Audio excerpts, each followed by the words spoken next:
Hello, Lego fans, and welcome into a brand new episode of Brick Hour Time Capsule. I am JJ, otherwise known as Langster Bills on Instagram, I am Cameron, otherwise known as Cameron Studios.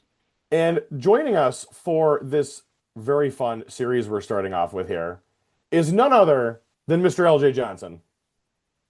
Hello, everyone. A lot of you will How's it? probably recognize LJ from TTV, but I will let him introduce himself quickly and say a quick little something about himself. Certainly. Thank you guys so much for having me. I've been looking forward to this. This is going to be a lot of fun. I'm LJ Johnson. I've been in the Bionicle community. It's going to be 20 years in September. So I've Wow. seen a whole bunch of stuff. I've been following the theme since late 2002, early 2003. In that time, I've been a part of a channel called the TTV channel. We've been heavily involved in the Bionicle community. We were there when Lego brought the theme back. We've been covering the theme. We've been making analytical content, set reviews. I myself have reviewed every Bionicle set ever released. Mhm. And right now, to my knowledge, I'm the only one that has done that so far. So I've been around for a minute and I've made a whole bunch of stuff about it, know a whole bunch of stuff about it, and I like to talk about it. So I'm glad to be here. I'd Which is say we picked exactly the right person to come on here. Yes, which is to say, which is exactly why LJ is here because time capsule for the month of August is all around Bionicle. Of course, August 10th, Bionicle Day is a huge deal. So some of you are probably wondering, why is this part one? Why, how many parts is this? Well, Bionicle went for 10 years, G1 did at least. So there's no way we can get 10 years worth of content into one video. I mean, we So could, it'd just be pretty long. yeah, you know you're going to sit here for 5 hours. Well, some of you might, but breaking Methuselah. this breaking the theme up into eras makes it much easier for us to be able to go much more in depth with a lot of the different sets, the lore that went into the different story arcs from the theme. So throughout this series, these four parts, we will be going through and looking at four different eras. Era one, which we're going to talk about today, is the Mata Nui Saga, running from 2001 to 2003. Era 2 will be Legends of Mata Nui from '04 to '05. The Ignition trilogy, which was 2006 to 2008, right? Yes? Mhm. Yep. And then the Barra Magna Saga, which was the cap of the theme going into its original retirement in the mid 2000s ish. So, starting off here, if you've never seen Time Capsule before, obviously the general flow is we talk about the what the theme was, how it kind of started, the general information about it. We look at some sets, break down some highlights, and then we go through the overall legacy. For Bionicle, we're doing a different route. Obviously, we're not going through and talking about everything all in one. So each era will get that treatment. And then at the very end, we will go over the theme's overall legacy after we've gone through every single chunk of the theme. So starting off with 2001 and this first saga, LJ, would you like to take us and kind of give us a quick little intro to that, since you are the all knowledgeable one here, of course? Absolutely. And you guys are joking about having like a really long video, like 5 hours for the Bionicle lore. Hmm. Uh, right now, there is a video by Ben Saint that is 13 hours long that Oh my covers God. Yeah, let's everything let's about, not and I aim for think that. Duck Bricks made one that's 9 hours long. So there is there's a lot to cover. Yes, there is. Here we go. So the Bionicle story starts in 2001 and it begins traditionally with six canisters washing ashore a golden beach. And from those canisters emerge a whole bunch of pieces, literally like opening a original 2001 Bionicle canister. You open it up, dump the parts out. It's how the story begins. And from those pieces, a biomechanical warrior builds themselves. They place on a mask over their face and they get charged up with elemental power. There are six, there we go, I can count. There are six elemental heroes known as the Toa, and they are there to defeat an evil that has befallen the island known as Makuta, who has enslaved the local wildlife population of large bulls, scorpions, wasps, and so on, and are attacking the villagers known as the Matoran. And so these six heroes, it is their quest to gather masks of power and defeat the evil Makuta. Such a simple way of getting going. And I loved how growing up with the original canisters, the actual commercials of the canisters washing up and building it replicated how you actually got the toys when you first got them, which was really Mhm. cool. And it almost draws you into the story a whole lot more. The story, of course, was huge for this theme, especially getting started. Was a lot of people, it's large, Bionicle is largely credited with saving Lego from Yeah. bankruptcy. And having a theme that had that much lore put into it to really draw people in strengthened it in its early years. And the toys only went to go even a step further with that. Does Yeah. anybody have any original thoughts that they have on the original Toa Mata? I myself do have six of the original, oh, sorry, five of the original six. I am missing Anua. I've been trying to hunt him down for quite some time. I was gonna say, as long as you have Liwa, I'm Yeah, okay. I first set ever, believe it or not, was Liwa Nuva. He was a Okay, that's a hand-me-down cool. from a friend of mine, so or from my family member. But yeah, My first Bionicle set was Galak Kal from 2003, and my first Toa Mata. Like a lot of people associate me with Liwa. It's my favorite Lego set. It's my hmm favorite like character. Hmm. Uh, but he wasn't. He was like my fourth or fifth Toa Mata. My first one was Gali. So that kind of takes people off guard a lot. I actually had my first Bionicle set here, and I gotta tell you, I'm not that well versed in Bionicle, so all the names are gonna fly right over my head. I'll be honest, but like, I remember having this one when I was younger. My brother had the blue one, and I just thought it was like really cool, just having sort of like an action figure sort of thing within Lego, like the feature with like making his head bounce back and forth. I always thought that was really cool. And actually just collected the rest of these, like the original of this six, the like Bow Rock. within the past year. Cause like at a local um antique store, there was like a Lego guy and he had all of them. I just grabbed them up. But Those like are my good. first impressions of like I didn't see a whole lot of Bionicle growing up, except for some of the sets in the stores. So I'm like really looking forward to like this episode, the next few to really get better versed in Bionicle. Yeah, Bionicle, it has a long and dense history. There's a hmm lot that went into the theme. JJ, you had mentioned that Bionicle is credited for saving the theme frequently. Yes, And the actual history behind how Bionicle came to be and the history of how it got that reputation is fascinating to just really briefly condense it. it's a great story.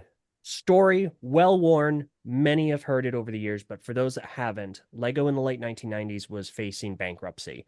They were in dire financial straits. They were trying to make like just this hit theme, something to work. They were trying so many new and different things that they were kind of watering down what Lego was as a brand, as a concept, as a product. hmm And they were just throwing spaghetti against the wall, seeing what would stick. Well, in the late 1990s, of course, Lego acquired Star Wars as a licensed brand, an intellectual IP. So they started to produce Lego Star Wars sets. These were a smash hit, hugely popular, especially since a new Star Wars movie was coming out, I think 99? Yep, Yep, Phantom Phantom Menace Menace was 99. 99. There we go. Yep. So huge hit, really did a lot for the company. Well, the company was like, well, we're making money hand over fist here with Star Wars. But as part of our partnership with Lucasfilm or LucasArt, one of the two, Yeah, Lucasfilm. Lucasfilm. there we go. They were like, well, we have to give a whole bunch of it to them. And so we could be making more money, and that would really help us out right now. So they began to produce their own original story IP. At some point, they also acquired Harry Potter, and obviously that has been massively successful. But that came a little bit later. So they start to develop their own in-house original story concept. And the first theme that was born from those efforts was a theme called Throwbots. In Europe, it hmm was called Slicers. And that ran for about, I think, two wave releases, roughly about a year, maybe a year and a half. So they're like, all right, hey, this is doing really well. This is great. Let's do another one. And then they made, I think it was Robo Riders. Yep, Yes. The Robo Riders didn't do quite as great, but it was still extremely important in the actual development of Bionicle as a concept. yep. So then they finally made Bionicle, their original theme. The main characters came in canisters. There was an idea at one point to sell them in vending machines, which I remember hearing didn't that. didn't fully materialize, but that was kind of part of the idea. and Bionicle was a global phenomenon. It was a Yep. smash hit. They had Bionicle was everywhere. And in the years following, between 2001 and 2003, it it was a huge part of the revenue and the just the earnings that Lego was bringing in. I think there's a wonderful book. Let me go ahead and get the name of it. Things like Conquer. There is Oh, a I remember reading this. I know this book you're talking about because I remember reading it. yeah, no, it is Oh, what was it Conquer called? Global Industry. I really should have. Here we go. Brick by Brick: How Yep. Lego Rewrote the Rules of Innovation and Conquered the Global Toy Industry. It is a novel by David Robertson and Bill Breen. Hmm. It is a absolutely phenomenal read. I think that if you're getting into Lego as a hobby, It's a I think perfect it book. is absolutely required reading just because it's so fascinating. It is I a should wonderful, probably read wonderful it book. then. Yeah, no, I hugely recommend it. And it covers a lot of this story about how massive Bionicle actually was. Hmm. It was responsible for, oh, goodness, I think it was like 100% of revenue the company was earning in 2003, Yep. and a significant portion of their profit too. It was a financial anchor when the company was about to basically sell off to someone else. And it's always been in the family. It's a privately owned Hmm. Hmm. company-ish. So Bionicle was responsible for a lot of that financial anchoring, but it also went beyond that. It helped the company expand its horizons, build partnerships, get brand deals with other companies. Because previously, Lego, they were kind of, hey, this is a Lego mug or this is a Lego blanket. But this is where it exploded. This is where Lego really started to branch out and become a company that worked with other companies in a way they had never done before. Hmm. Yep. And that really helped develop and revolutionize the way that the company handled itself going forward. And it's arguably a large reason as to why the company is so ubiquitous with success today. Hmm. Correct. One of the other things, well, piggybacking off that also, there was also a Netflix documentary about toys that define generations. And one of those episodes was on Lego. And they do spend a good amount of time talking about how successful Bionicle was and how it it is a huge part of why the company blew up and became as prominent as they were in the early 2000s. But looking at Bionicle also, one of the things that Bionicle has that a lot of themes, I don't say nowadays don't really get, is the comic book aspect. The story Yes. was told in comic medium, and correct me if I'm wrong, they were published by DC Comics. Yes, because I remember, Yes. yes, they were Really? published by Yes. DC So Comics. the Bionicle comics are fascinating because, yes, they were published by DC. It was a partnership between Lego and DC. The first comic artist was an artist by the name of Carlos de Anda, Hmm. and you may be more familiar with him nowadays as being a Batman illustrator. He does a Yep. whole bunch of stuff, but they were published by DC. However, they were distributed through the Lego Club magazine, Yep. or the Oh, the, the magazine that you would get every few months throughout the year for free. You would get Bionicle comic going over the story. At a point in 2003, Bionicle was the most widely circulated comic in the world, wow. Hmm. beating Superman and Batman, Which is unfathomable to even imagine that something right? like Bionicle could trump the two biggest superheroes on Earth at that point in time. Right? Spider-Man? I mean, Spider-Man was up there, but Comes close. it Yeah. was close. But looking at that the comics particular, Hmm. they weren't just like let's just throw them out there. Like they were extraordinarily well written. Like these characters were given all sorts of depth and like personality that you really like Hmm. that a lot of action themes now you don't see them get, barring Ninjago. Like that's a different entity Yeah. entirely. And a lot of people, you can make the argument that Bionicle walked so Ninjago could run. Like they learned a lot of good stuff from that and applied what worked from Bionicle to Ninjago in the end. Hmm. And I sit there and look at this and go, it's Bionicle in its essence is something that it just worked. It was lightning in a bottle. Yes. And the comics worked, the toys were great. Like how many times nowadays do we see Lego packaging that actually can be interacted with and was almost part of the toy itself? Like the Yeah, we don't Borok see it canisters were anymore. part of the toy. The Toa canisters, you could store your figures in there, and that worked great. There was all kinds of interesting things. I think this is a good segue to go looking at the sets now, if we want to go to Brick Set and start taking a look at that.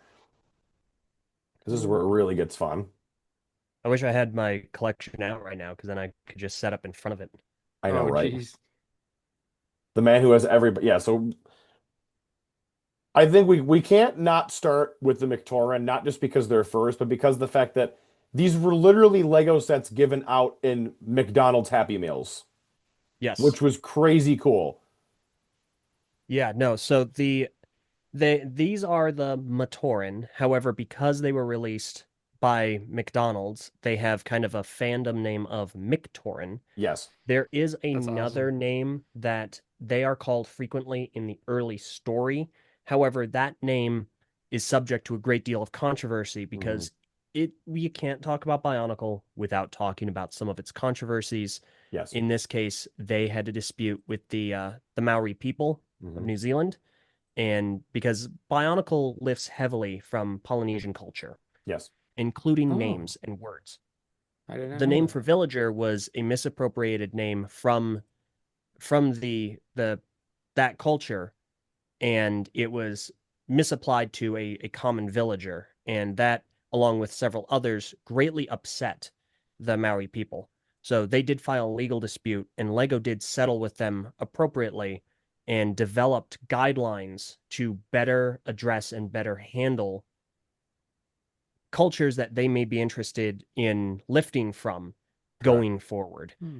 Uh, but that they had a positive outcome, but that was something that did happen, and you can't ignore it.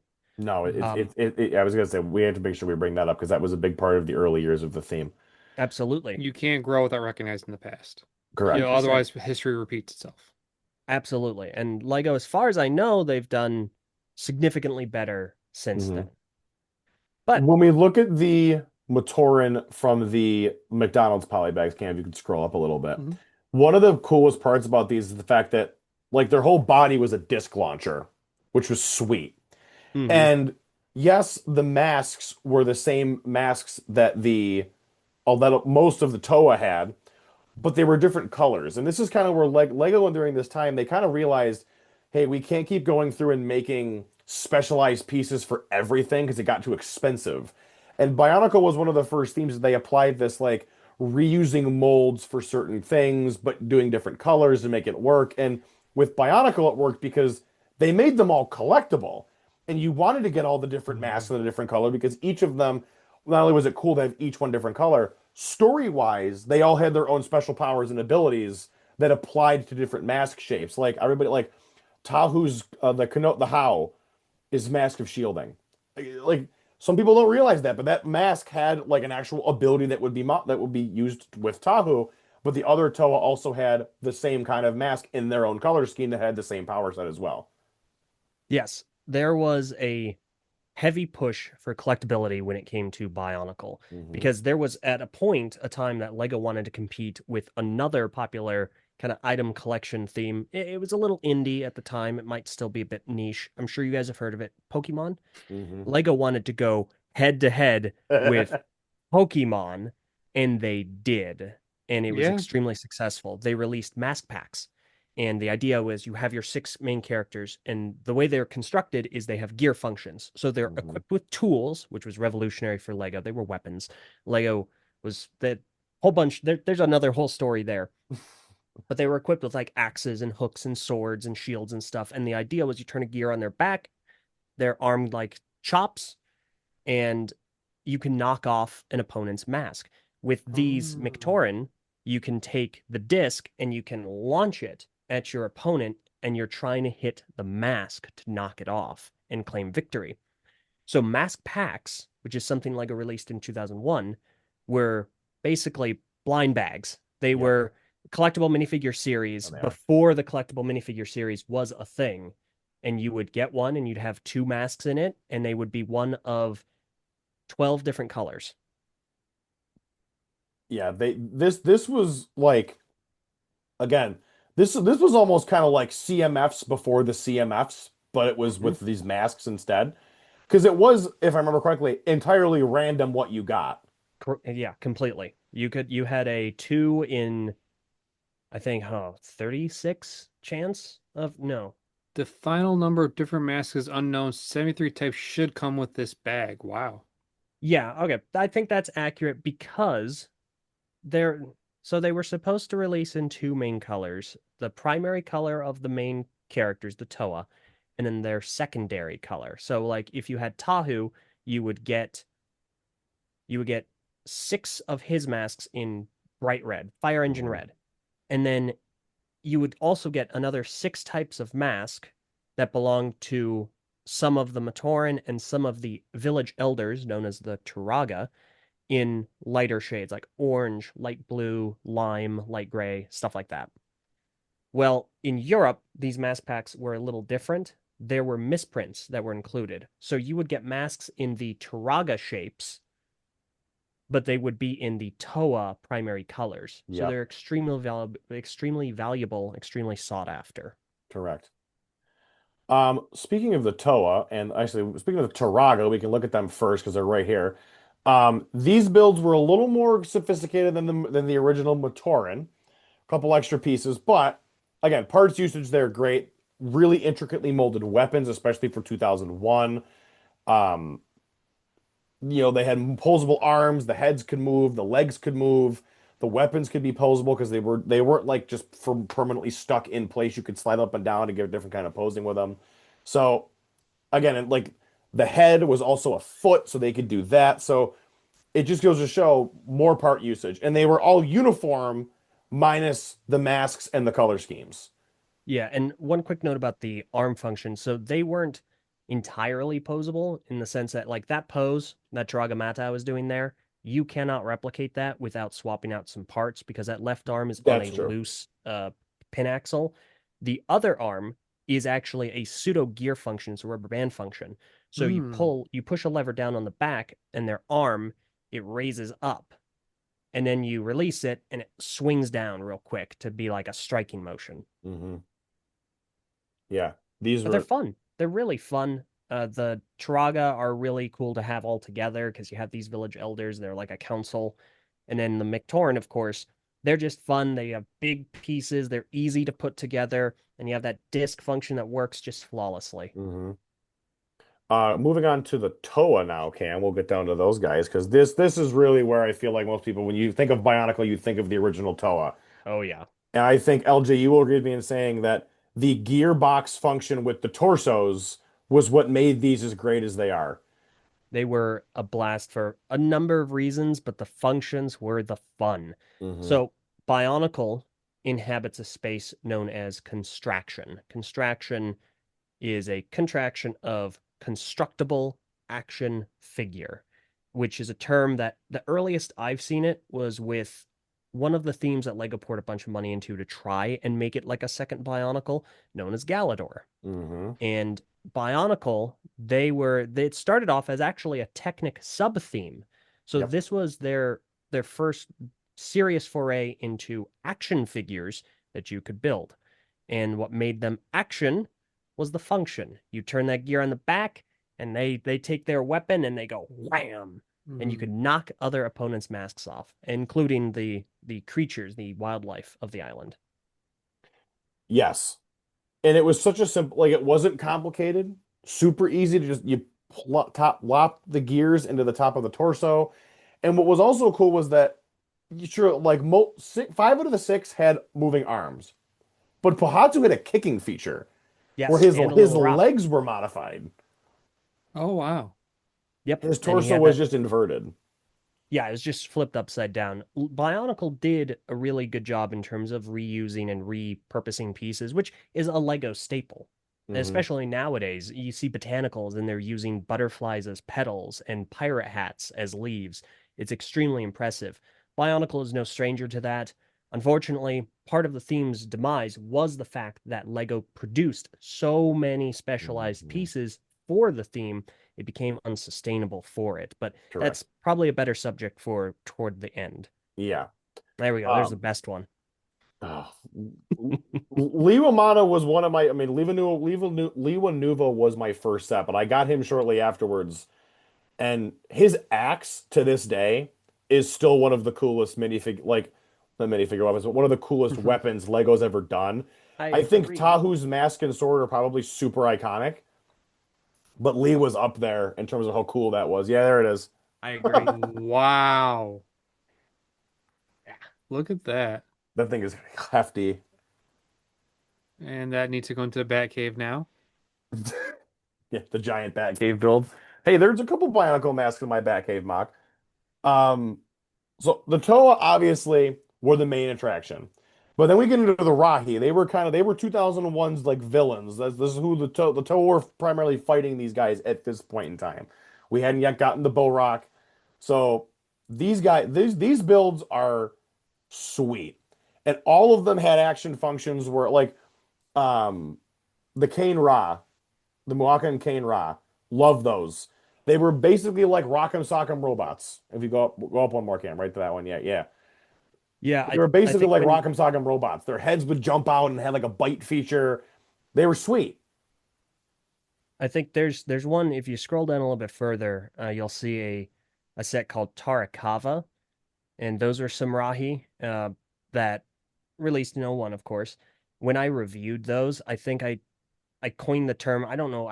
There they are. I mentioned this. I'm sure other people said it before me, but Rock'em Sock'em Rahi because they have I literally remember that. the arm function. Yeah. Hmm. And the fact that they used the big missile pieces as like fists was also genius too, Yeah. Yeah. because no one's getting hurt with those. No, no, not at all. I mean, Not you got some punch power behind those. They're they hit pretty fantastic hard. though. There was another set of Rahi up a little higher that literally had they were remote control, if I remember correctly. Yes. Yep. Yes, The these the are mo the only remote control Bionicle sets. They are the Manas, and they're like little tanks, and they come with controllers, and you just they drive around, and also they have a punching feature as they Mhm. move, and it's extremely impressive. They are tied for the most expensive Bionicle set. They would later be tied with a set from 2009. This Mhm. retailed for $90. Yeah. And That's $90 in crazy. '01 is pricey. Yes. Yeah. It's reminding me of current Lego prices, 400 pieces for 90 bucks. Wow, Yeah. 350 value new now. That's wild. Oh yeah. The Bionicle secondhand market is insane. There is a great deal of expense to be found there. I think one of the other, before we go on to '02 and get into that, was these very early action figure style builds have so many incredible like play features that you look ahead to like the CCBS contraction figures later on with like the Star Wars line and even the buildable figures now. None of that is present. None of it's present.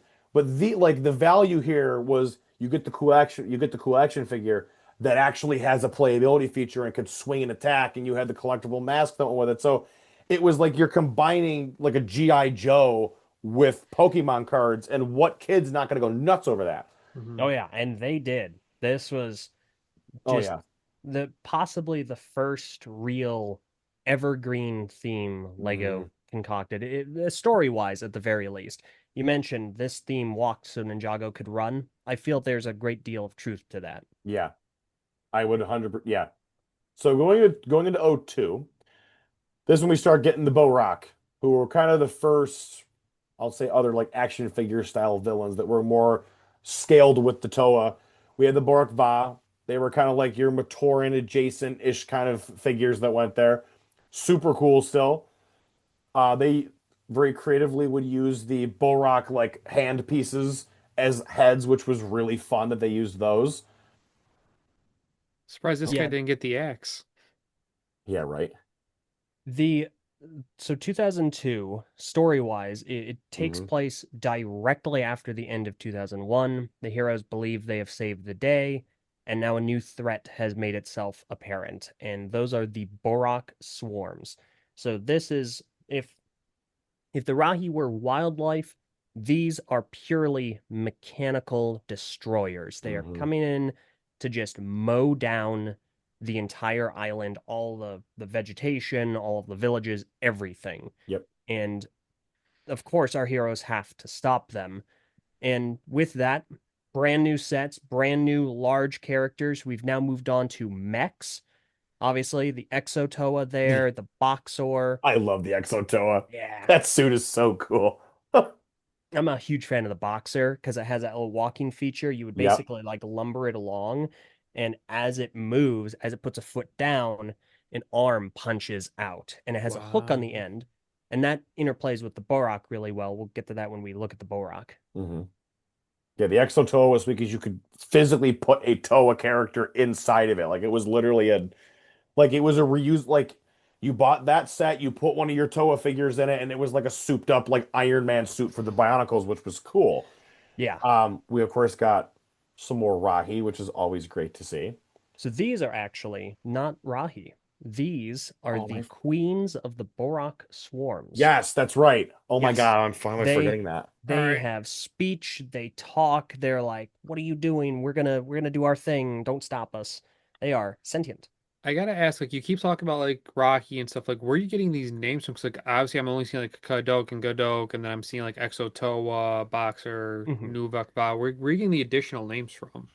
So Right the additional underneath. names come from story material like Okay. comics, guides, novels. Bionicle had a great deal of reading material to Yep. engage with.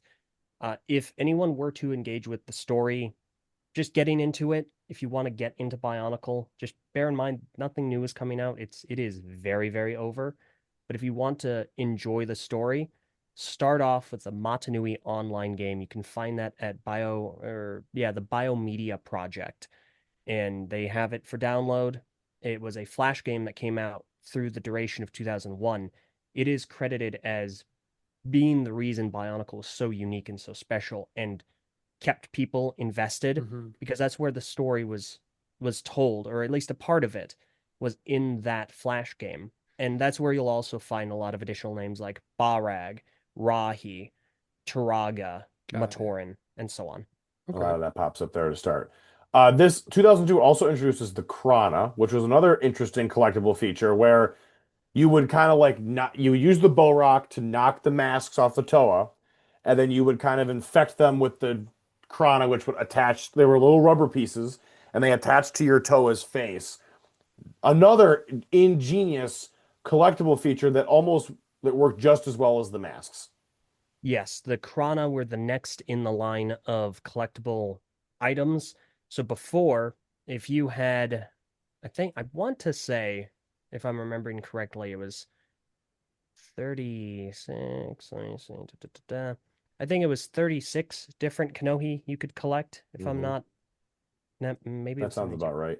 Regardless, the Krana, however, changed. You get 8 different Krana shapes in 12 different colors. Wow. There's a lot of And them. so you had 96 different Krana to collect.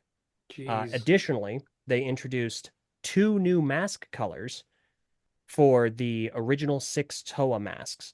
So you can get them in now silver and gold. And if you look online, those colors were specific to those masks. They are referred to as Bionicle Silver and Bionicle Gold. Hmm.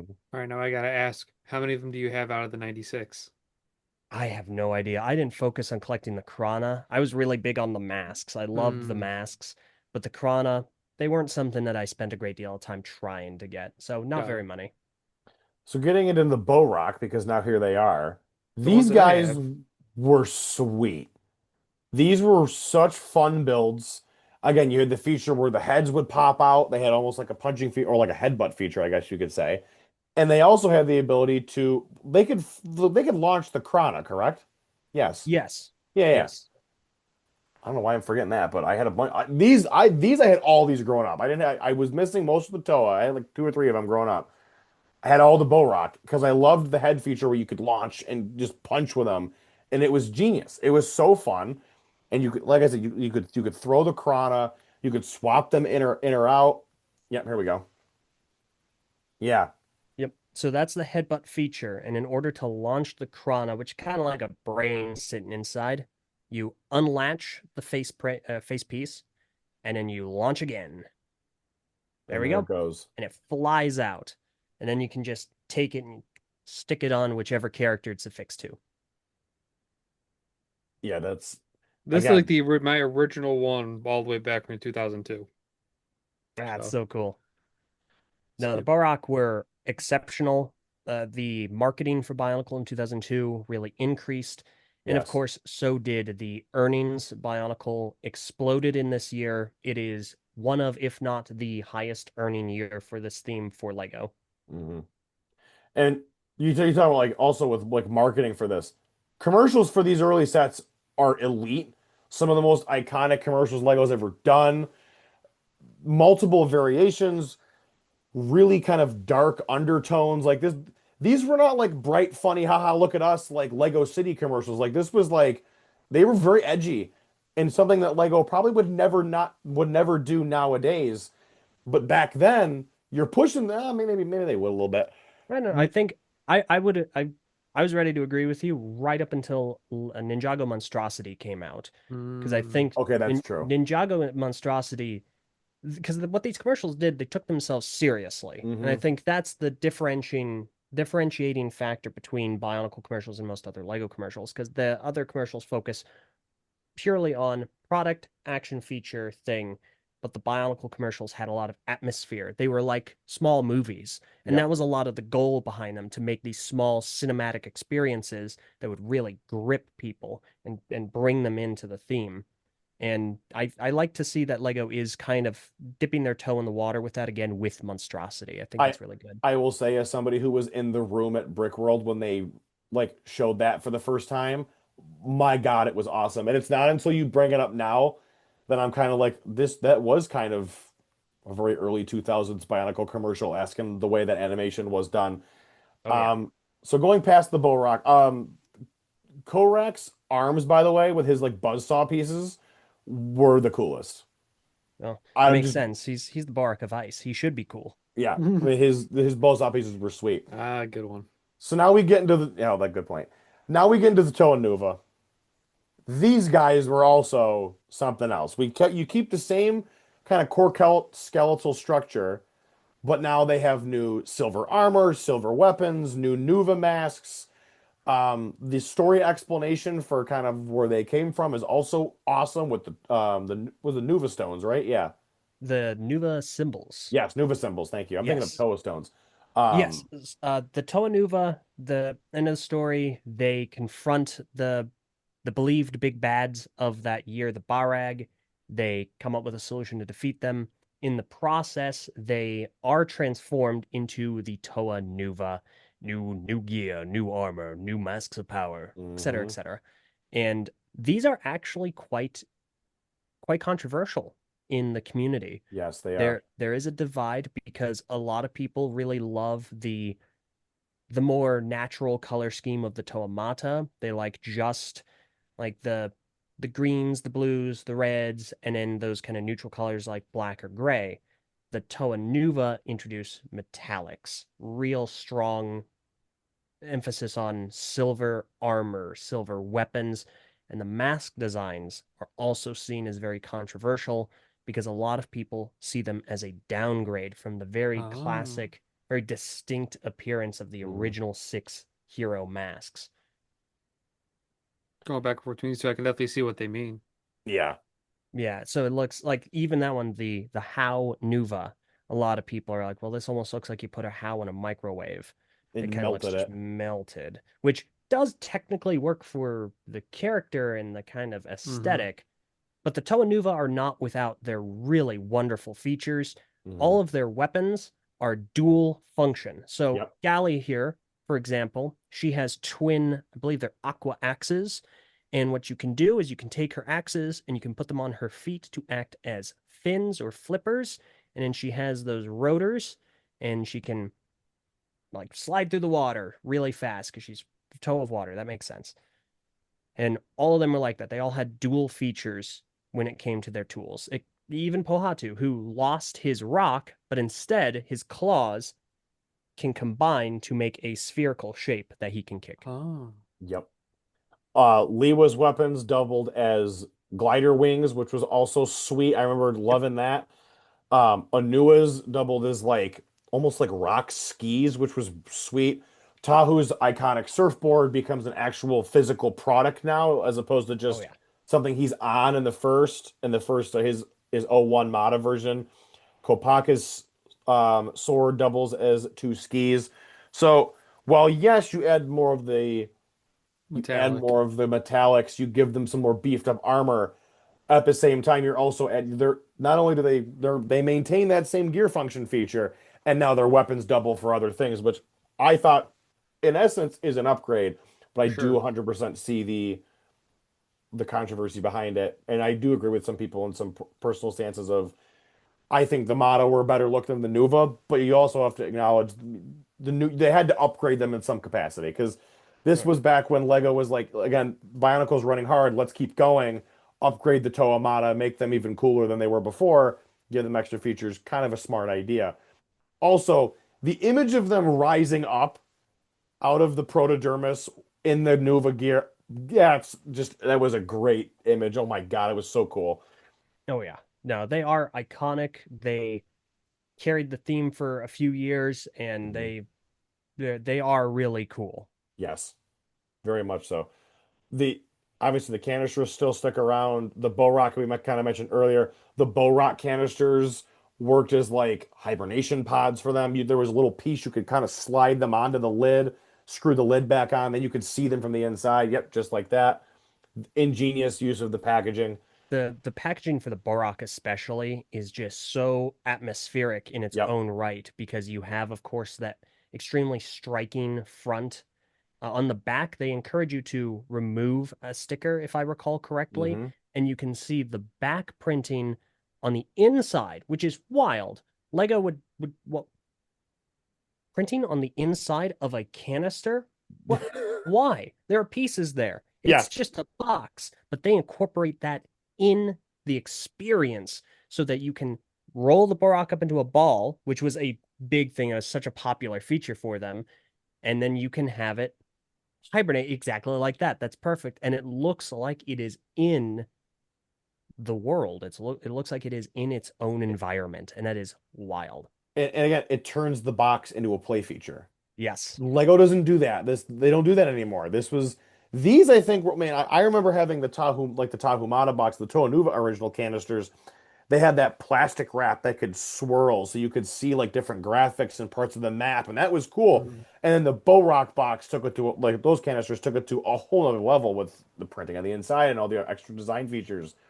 So I mean, like I going said, these were the ones like me and my brother first had. Like this is what got me like a little bit into Bionicle, not crazy, but enough where like these interested me, and I got a few down the line. I'm sure we'll probably go over next episode or the episode Mhm. after that. But as we get right back to it, So '03 is the last year of this specific era in which we're going to talk about.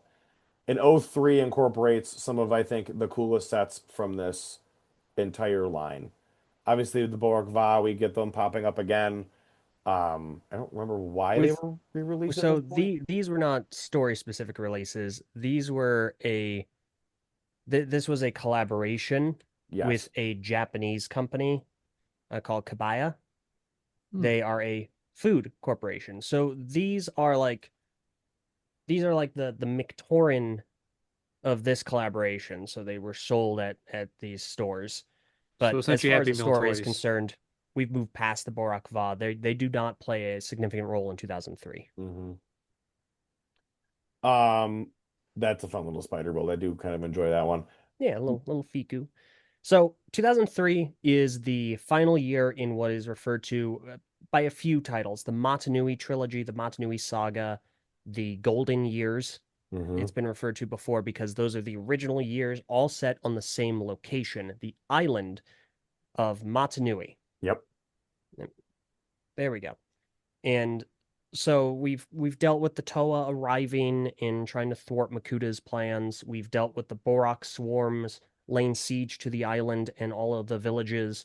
And the Toa, they thwart those plans. But now, year three, we have two new distinct threats. One of Yep. them is a little familiar, the other is, I guess, also technically familiar, but it's Yeah. refreshed. So We start off first half of the year. This is the first time Lego has done a split story year. This is a Hmm. trend that they will do very, very much later on down the line.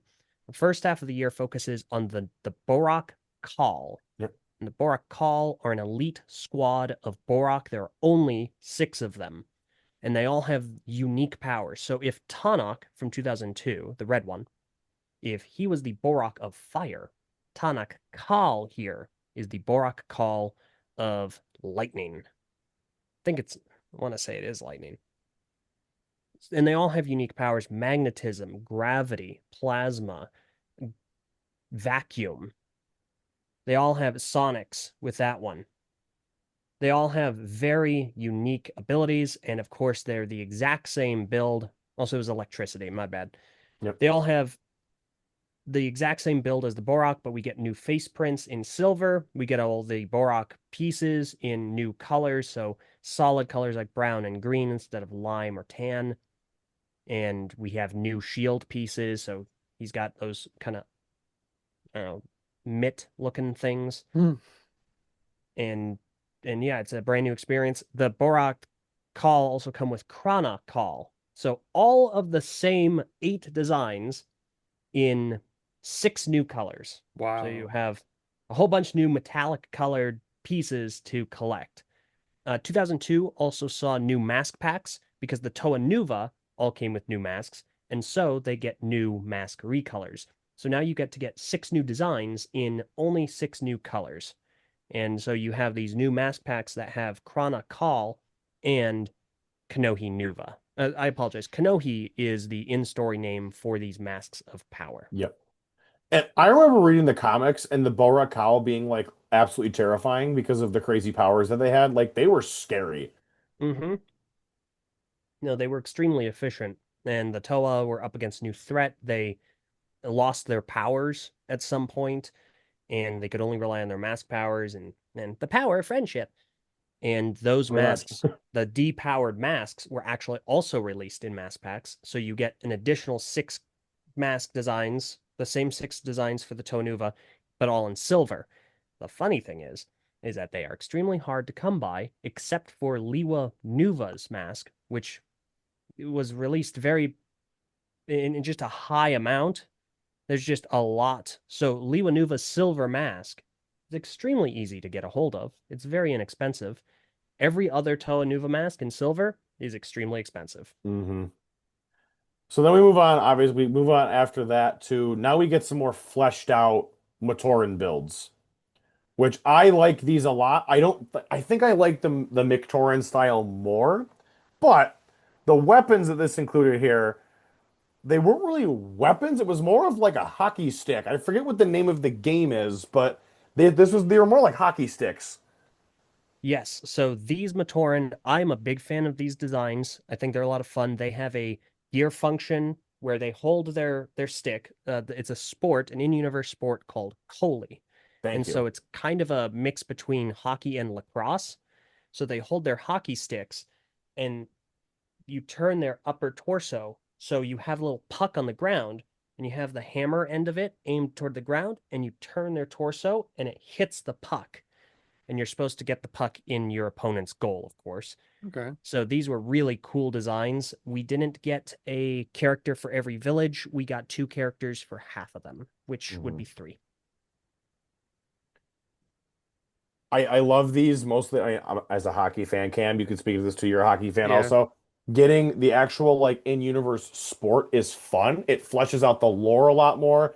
It's not a weapon, it's a plaything that I guess you could double as a weapon because you could theoretically hit the Coley ball toward or the Coley puck towards an enemy to attack them with it. No, it wasn't meant for that, but you could Hmm. do it.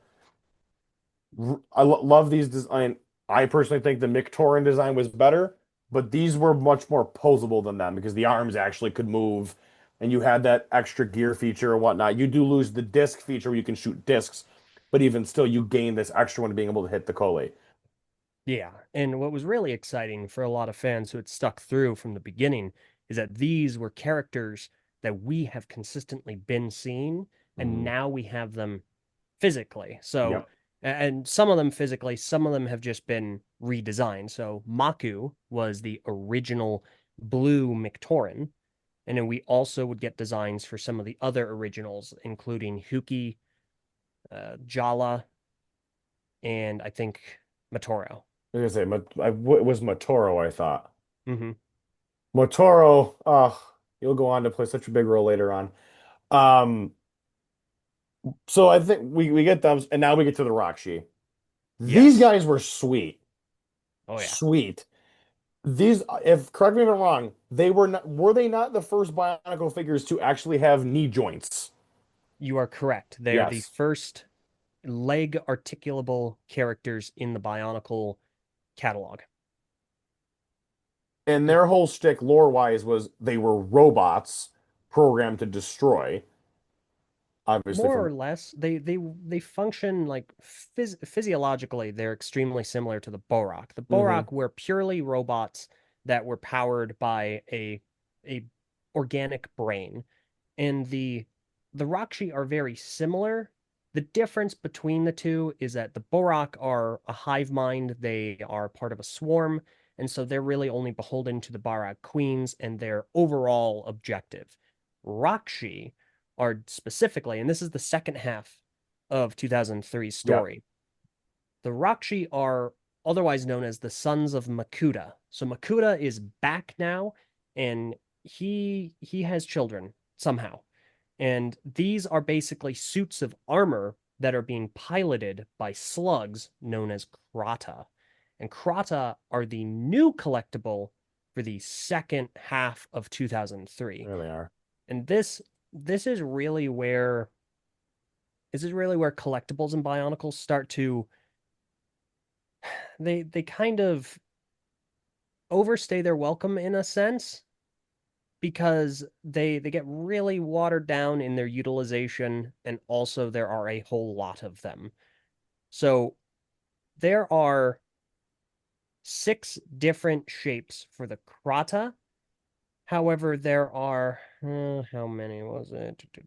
There are 36 color combinations. So it is an obscene amount of collectibles. There's so many colors. There are I mean, it so says many. 259 of them, which 216 of which were in this set alone. Yes, the Krata pack. Yeah, it's obscene. And what's crazy still, and this is kind of a sneak preview on how dense this story can be, every single one of them had a power because you Oh, had geez. 6 different forms that had 6 different levels of that power. And the idea was that you had 42 different unique Krata powers. Hmm. So there was a lot to it. But the Rakshi were fantastic. They were really cool. They were these tall, menacing threats.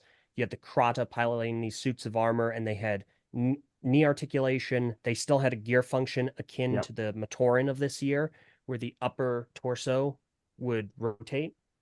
They were awesome. As I we've been think going through all go these, like I just gotta say, sorry to interrupt, JJ, like you're good. the prices on all of these were relatively affordable. So like I can't imagine being a kid back then. You could have a birthday party, you could get the entire wave from just a few of your friends, and then you get to your family, you can get a lot more. Like you get to these being like $20, but like even still, a $20 gift from a family member, you're gonna have a lot of Bionicle. Like compared to now, like there isn't really a theme today that equates this where you can just spend below $20 on a few sets, on a couple sets, let alone a few of these. And it's just insane to me how the pricing of this back then, I can't even imagine what it would be like in today's economy for Bionicle. Yeah, Bionicle, a lot of the idea behind it was that it's extremely affordable. The idea was that they would be kind of not necessarily impulse purchases, but you could get a character with an allowance or pocket change. Hmm. So it Mhm. allowed a lot of kids to have purchasing power as opposed to it just being a thing that their parents or adult collectors would be investing in or involved in. So Correct. it really allowed it made them accessible to kids that allowed you to get just like one or two or even several more of these characters. It was exceptional. It was a brilliant tactic. And to piggyback off your point about like the collectability feature kind of beginning to overstay its welcome, this is the first year where I look at them doing the collectibles, like the different color variations, where it's like you're getting into Funko Pop territory where you're just making everything and it's gonna stick and people are gonna want it. But in this case, like I don't know anybody that's trying to go out of their way to get every single one of the Crata because it's just kind of insane to try and pull that off. You could, it'd be Hmm. very difficult. But even when the toys first were out on shelves, like that had to have been an impossible task. Is especially, excuse me, since they were blind boxes or blind bags. You're not Yeah, able to. no, they You were. can't get any of that. It's not like the CMF packages where you could feel it. Like they were all the same mold, and it was just different colors. So you had to spend an insane amount of money to get your hands on all of these if you were to try to get them. Yeah. No, it was a lot. And I know a couple of people that do have full Crata collections, Hmm. and Wow. it's impressive, but it was always something I felt it wasn't something I was interested in doing personally, because again, I was really big on the masks. I thought those are just the quintessential Bionicle collectible. Yes. And Krana, I imagine they were much easier and probably less expensive to mass produce. And a lot of them were like blended colors. So they're multicolor. So like you'd have one half of a Crata that's black and the other half that's orange. And it kind of just mixes together. And yeah, it just there was so much. They do curb back, they overcorrect, in my opinion, after this point with the next year. But yeah, the Krana, there was a lot to them. Yes, there is. Looking at the kind of the big flagship sets of this last wave of the era, you obviously get Makuta, you get the big bad. This is the first of what the Bionicle community refers to as the Titan builds. Makuta is terrifying. The Mask of Shadows is I believe this is the first time it ever appears in a set, which is sweet. And this was also unlike the other masks, was a one of one in terms of like it wasn't scattered about anywhere else. It's here. There was a gold one later on. Was it the gold one was this year, right? No, As I remember when that one came out, but Makuta is a big, beefy villain. He had elbow articulation because they used the Rakshi legs as his arms. You had the Takanuva mask. The Mask of Light was used for his hands. Just ingenious use of pieces. And you find like you get the big like Darth Vader level villain finally, which is a huge draw. Um, we looking at Jala and the is it was it Gaku or Guku? Gecko Bird. The Gakko bird. Yes, thank you. Mhm. He's great. You get another one of those more beefed up Matoran builds, but in a larger set, which is cool that you introduce him there. Takua obviously shows up. He's massive to the story in terms of his importance. I can let LJ go into that in just a minute. Mhm. His creature he's on, sweet. Another really good one with a good feature for rolling around. And then there's Takanuva, who is just this. I mean, people complain about the metallics. The metallic gold with the white on the original Takanuva just is unparalleled. He looks so good. Oh yeah. His craft is also sweet. The fact that he can actually be attached to it. You can angle his head so he sits better. Um, this was one of, again, some of the early vehicle builds for Bionicle that we don't really see much of until, well, like '07 when they go for Mari and they do the terrain crawler. Well, that was more minifigure scale, but Yeah, we start seeing the return of vehicles pretty heavily in 2008, but it yeah. starts like seeping back in 2007. You're right. Um, these obviously these were kind of like best of the best in terms of your larger builds, in my opinion, at least, especially Takanuva and Makuta. And the story significance of Takua is huge, which obviously drew many people to his set. Oh yes. So second half of 2003, Makuta's back. Rakshi are on a quest for something. Makuta is sending the Rakshi not just to randomly destroy stuff, but to find something. Because 2003 is the year of the very first Bionicle movie. It is Mhm. also, as far as I'm to understand, the first proper Lego film. And Oh. Yep. Bionicle Mask of Light. It's a huge deal. They have like a screening for it at Legoland. It's direct to it's a VHS release, right? It's direct to DVD, but Hmm. it was a really big deal. It did extremely well, well awarded, plenty of accolades, and the film is about Takua finding a new mask of power, the Mask of Light, and that takes him and his friend Jala all across the island of Mata Nui to try and find the seventh Toa. Because at this point, there are only those six, and now we're learning about a seventh, a Toa of light. And that is Takanuva. What I really love these big sets, specifically Takanuvas and Makutas, Hmm. is that they have a brilliant mixture of parts utilization and story explanation. Yep. And this is something Bionicle did a lot. And of course, set designers build a thing, and then the story is like, well, this is actually what it is. But I think the way that they do it in, excuse me, those two sets specifically is exceptional because Makuta is the father of the Rakshi. What is he mostly comprised of? Rakshi parts. Yep. His legs are Rakshi spines. His arms are Rakshi legs. His torso is a giant Rakshi spine. And all of those, the Rakshi spines, they hold Krata. And he can produce Krata from himself. It's just a brilliant utilization of those pieces and an explanation given to him. Same with Takanuva. His craft, the Usanui, it is built literally from Rakshi pieces. And that is, and specifically, 6 Rakshi are used to build that in the story. And you can see the Usanui, Takanuva's craft, is Yep. built with 6 silver Rakshi spines. Which is again, the way that all the sets tie into the story is incredible. And of course, spoiler alert for people who don't know, Takua ends up being Takanuva, which is pretty sweet. The fact that he gets to become that hero in the end. The movie, by the way, while the animation is dated, is still really I good. feel like I It's remember so Um, fun. watching this on Cartoon Network when it came out. Like I've seen it when it first came back. I feel like I remember watching this story on Cartoon Network, and I think it was actually pretty cool. And I remember being so surprised. I feel like I remember the scene vividly in my head where he's holding the mask when everyone's like around him talking to him, trying to like have him give it to him or something maybe, and then he mhm. puts it on, and then I that's pretty much all I remember from the movie. Yeah, it's a really good scene. I certainly encourage if you're a fan of Lego and you want to enjoy some of its history, and even if you're trying to get into Bionicle or learn a little more about it, see what it was like, Bionicle Mask of Light is a really good time. It brought a lot of people into the theme, and it's fun. It's a lot of fun. Not a perfect film, but what film is? True. We also get, I said also twice there, sorry.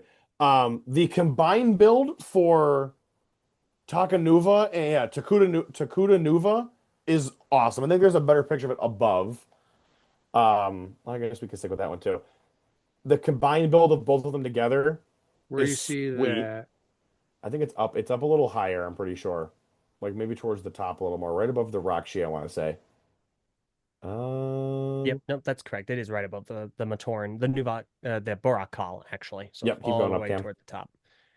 Yes, so Takuta Nuva is what is referred to as a combiner, a combination Hmm. build. And this one is utilizing Makuta and Takanuva. And this starts a trend that goes on for a few years where Lego from the get-go, they've been doing combination models for Bionicle. And these combination models are meant to be either characters in the story or wildlife in the story. They are meant Yes. to supplement hmm and add to the world, which is awesome and a great way to help fans, kids engage with the sets beyond just what's packaged. Hmm. Takutanuva has a role to play in the story. He's in the movie, and what they do here is they allow you to build Takutanuva just like that, just as you see there. But they also release a special 2-pack set containing Makuta and Takanuva and an exclusive mask of power that you can attach to the figure, and it gives it this unique feel to it because it's something exclusive to that set.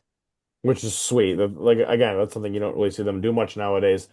Um, this wasn't the first combiner, so to speak, for Bionicle. I mean, the Toa Kaeda were there from the Mata and the Nuva years, which those things just look goofy when you see them. But they do have a really good explanation in story for how the Toa Kaeda do come to be. So while this isn't the first combiner, it's the first like really generally advertised one in the combo pack sets.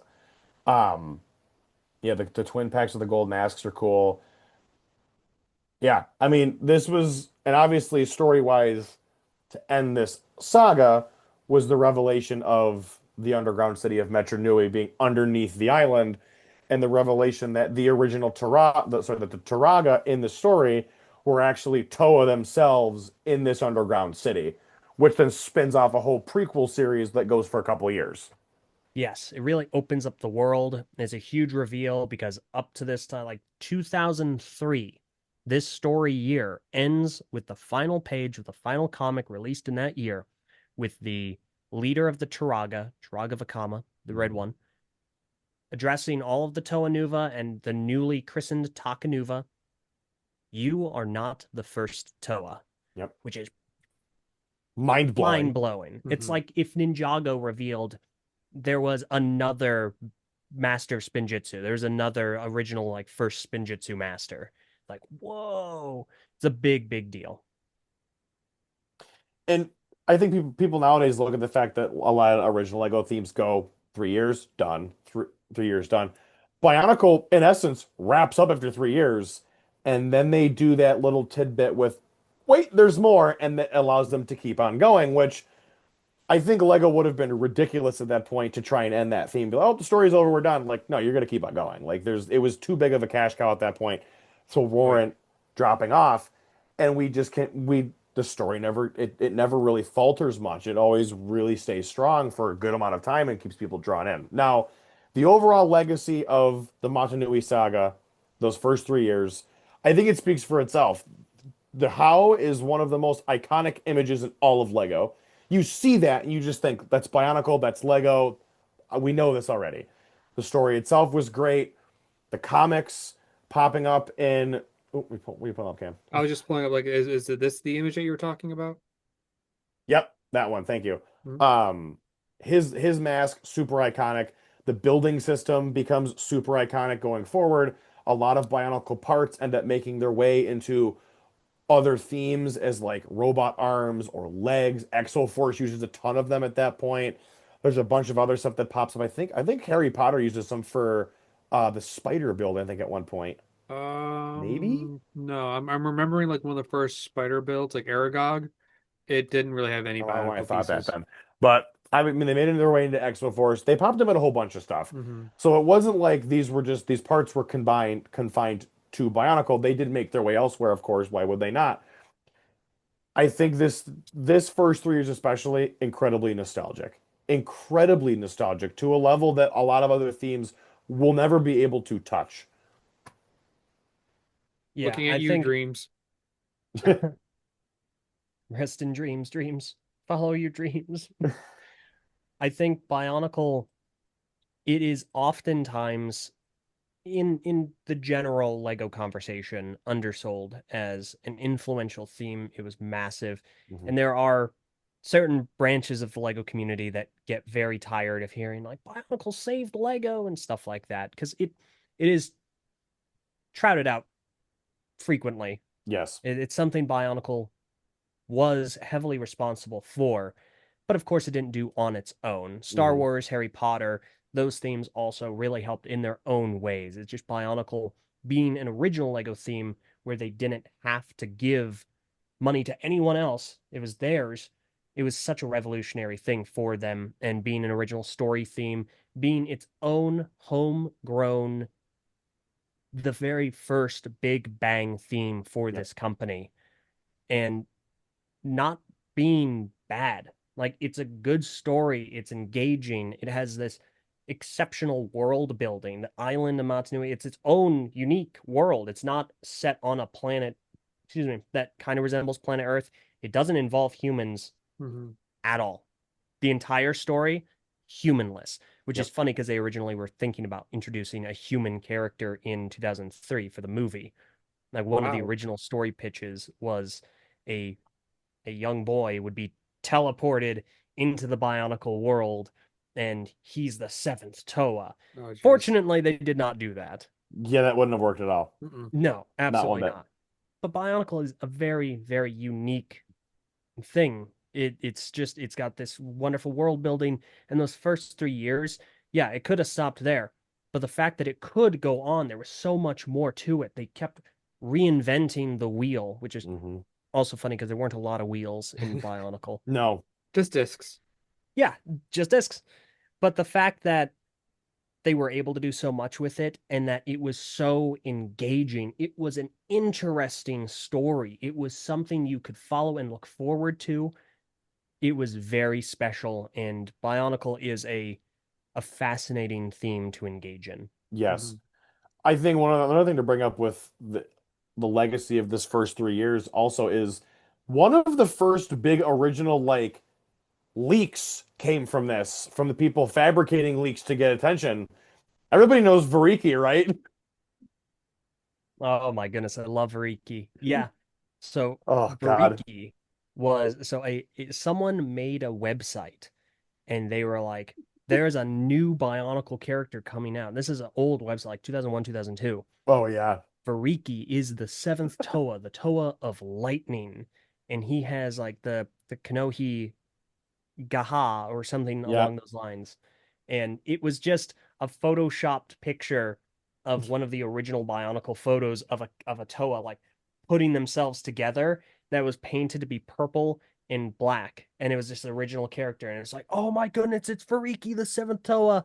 And it was kind of a It was kind of a nothing. fun prank. It was really, really The cool. best was that he basically just looks like an Electro and a Nua put together, which is even Yes. funnier, but he's just purple. It was Yeah. wild. And then he famously shows up in Reviving Bionicle as the hero that can't save anybody, which is even Yeah. better. And I think made the legend of him and his whole like he's a meme just became even stronger because of that. But that was one of the first instances of like fake leaks coming out. Like we see them all the time now with stuff all over Yeah. the place, but that was the first real essence of like no, this is a thing coming, and I'm doing this, and I'm getting all this attention out of it, and it ends up being totally false. And a lot of people don't realize, like, he's kind of just forgotten about, but he was a big part of the community hype back then. People think, oh, here's this is the seventh toe. No, it's no, some guy just whipped it up on Adobe, and people believed it for some reason. But Yeah. No, the Bionicle community culture, especially back during the theme's original run, mhm, was unlike anything else I've ever Hmm. experienced. Forum websites were really agreed. big back then, where if you had a specialized interest, you could go to a forum for it, where you're just talking about that. You don't have this watered down conversation on social media where you're trying to be baited into engagement farming conversations that just antagonize or hot takes that are really just attention grabs. You're Hmm. actually talking about what you're interested in with other Hmm. people. And there was no better place for that than the website called BZ Power. Yep, If you were a fan of Easy Power's Bionicle huge. during its original run, there was a significant chance you knew of, had been to, or were a member of BZ Power. I used to sneak onto BZ Power when I was a kid to use it because my parent, you're not going to go on and talk to random people. And I'm like, okay, I'm just on the Lego website and it's BZ Power. And I'm talking to people about Bionicle for hours on end. BSO1 was another one that popped up. Not that was a little later, I'm pretty sure, from what I Yeah, that remember. started But in, I think, Hmm. 2005. yeah, that was a little while later. But BSO1 eventually comes along. The TTV forums eventually pop up. That was a while later, but that Hmm. was you guys doing that, which was cool. Um, Yeah. so like, No, but BZ Power, the culture, the community Right. Cool. leak culture, a deceptive leak culture. So there was Variki, which I think was meant more to be kind of a joke. And you had mentioned Reviving Bionicle. For those unfamiliar, Reviving Bionicle is a fan series done mhm, by a creator known as Suddenly Oranges. yep. It's exceptionally well written. It is a lot of fun. Think Toy Story meets uh, I don't know if this is necessarily the appropriate Oh, place to talk about it, but there's a Halo series that uses Microsoft Sam voices for its Red versus characters. Blue. hmm. It's very, very not RVB. It's another one that's very inappropriate, so I don't really want to recommend it. But Reviving Bionicle is a phenomenally written series about a lot of how the community felt when Bionicle was canceled, Yep. both the Mhm. first and second times. But it has a lot of character, has a lot of heart. It is extremely well written and well shot. It's filmed spectacularly. So I heavily encourage checking that out because it's a unique creation unto itself. Yes.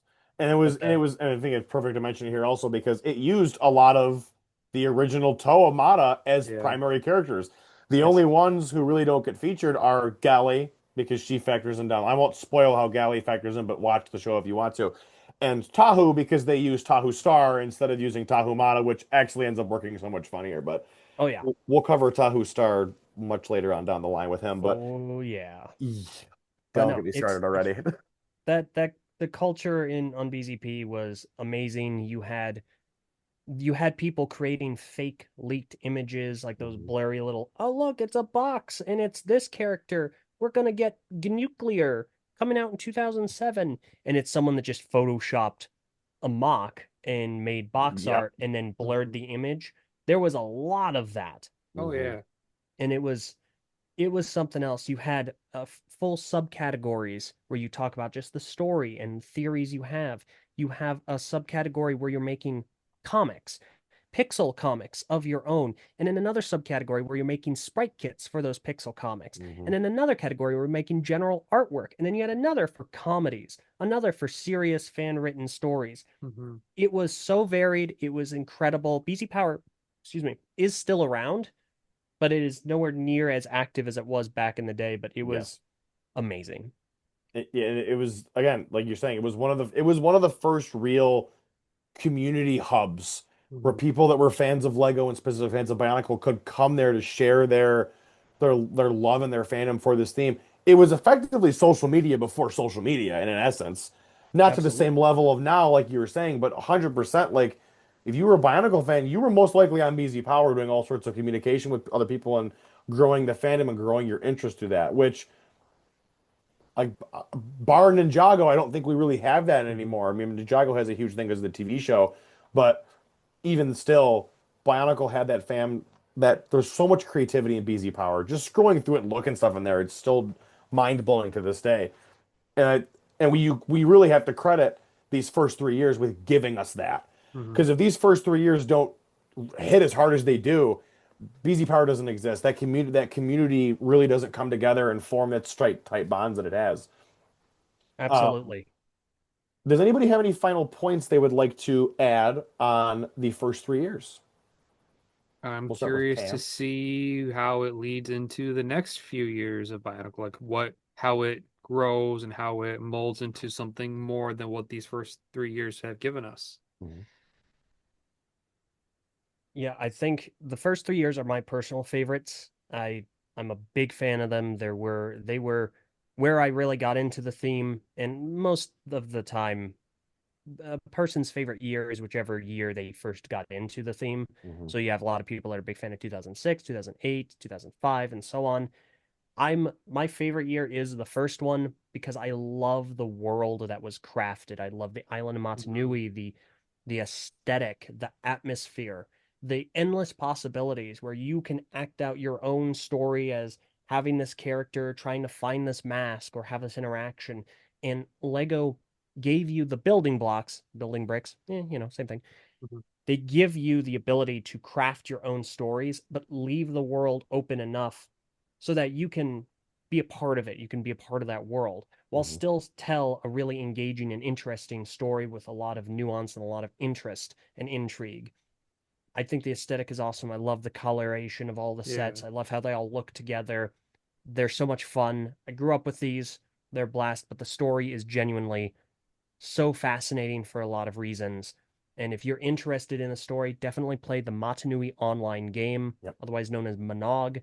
It's so much fun. It's a point and click adventure game. It doesn't take terribly long to get through, and it's just really something different. And these first 3 years, I think, do a really good job of giving so much iconography to a world that we got to explore for the first time.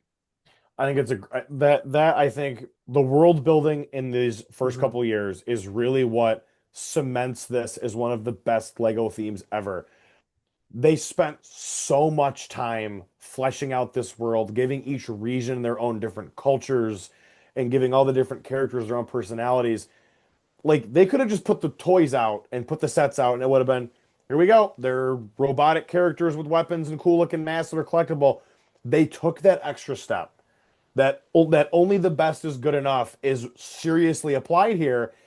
They gave you the best they had. Hmm. They put as much into it as they could, and it paid off because it became, like you said, LJ, a juggernaut. Like you had the collectible masks going up against Pokemon cards, and they were doing extraordinarily well. That's something that no company any day now would even attempt to do with go against Pokemon. But Now, especially. Lego back then was like, let's do it. We can make this work. We can capitalize in that market. And it worked. You had the comics, you had the movie, like Lego movie ever. Like first Lego film ever was that. It's huge. They never thought of doing that before. And yes, other themes that had stories like, Adventurers had stories with Johnny Thunder and Sam Sinister, and there was named characters and other themes. Bionicle was the first one where these characters were fleshed out. They had emotions, they had all different kinds of personality and depth to them, to where, sure, you had the sets and you could read the comic and get through it, but it was almost rewarding because you wanted to keep going. It gripped you. That story just like Hmm.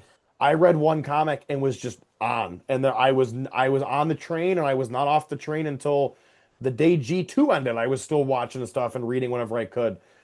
And I sit there and go, these first 3 years are something so special to Lego, and we will most likely never see them come anywhere close to touching what they did with the first 3 years of G1 ever again. I It's possible. Yeah. I think I think as far as Bionicle is concerned, I don't think if they were ever to try and bring it back again, they would reach those same heights.